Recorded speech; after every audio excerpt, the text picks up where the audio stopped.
Et justement, pour parler des célébrations de la Journée nationale de l'architecte, nous sommes en direct depuis Erfoud avec Cheikh Ibn Abdallah, président du Conseil national de l'Ordre des architectes. Bonsoir. Bonsoir, merci. Alors, le développement durable est le thème de la Journée nationale de l'architecte. Comment se traduit concrètement ce thème dans la région d'Erfoud et ailleurs au Maroc? Mais déjà dans la région d'Erfoud, merci en tout cas déjà de me recevoir.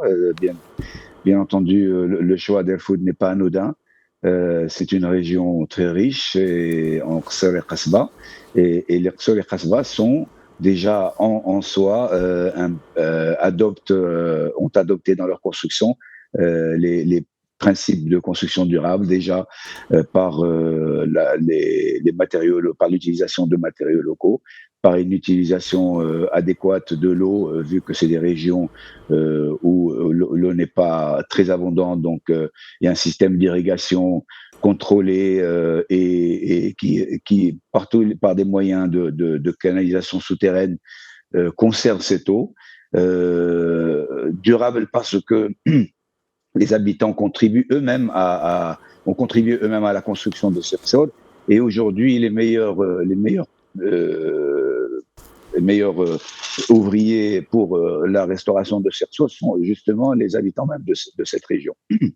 Nous avons donc voulu mettre un projecteur sur cette région parce que elle est très riche en Qsor et Qasba et ce patrimoine très cher à notre roi, que Dieu le glorifie, donc est mis en valeur par cette journée. Alors, cette Journée nationale de l'architecte connaît la participation de nombreux invités africains. À travers cet événement et dans un contexte plus général, le Maroc ne montre-t-il pas d'une certaine manière la voie au reste de notre continent ? Déjà, ça a été une réussite totale parce que nous avons reçu pratiquement 500 architectes marocains.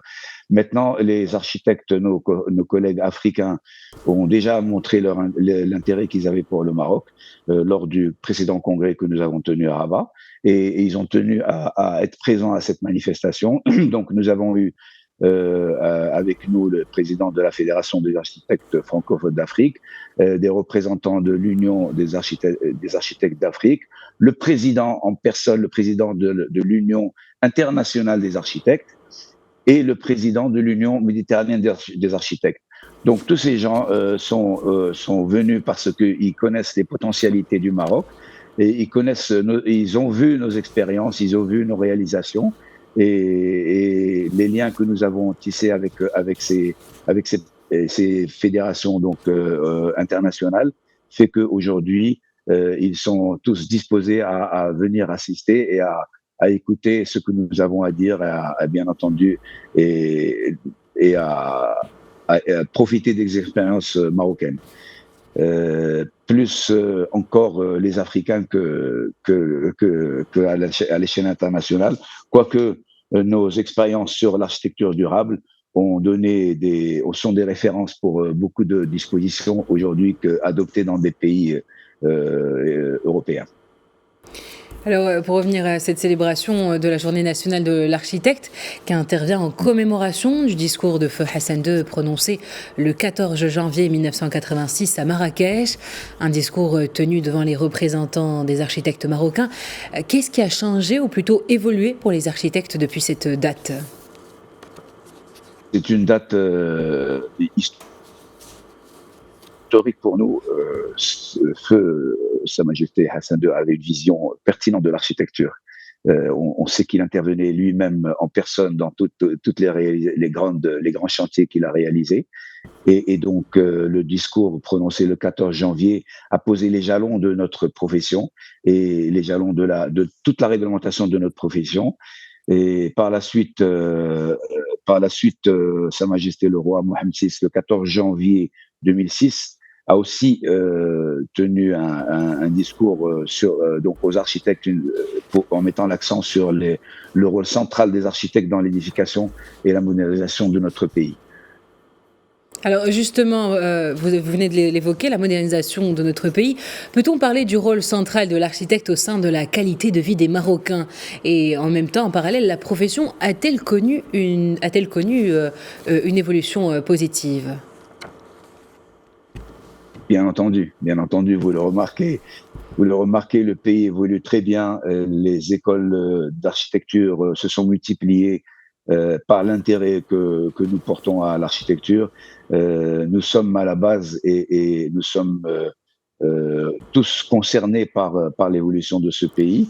Les architectes marocains aujourd'hui ont fait leur preuve sur ce qu'ils pouvaient faire comme belle réalisation et nous nous en félicitons d'ailleurs.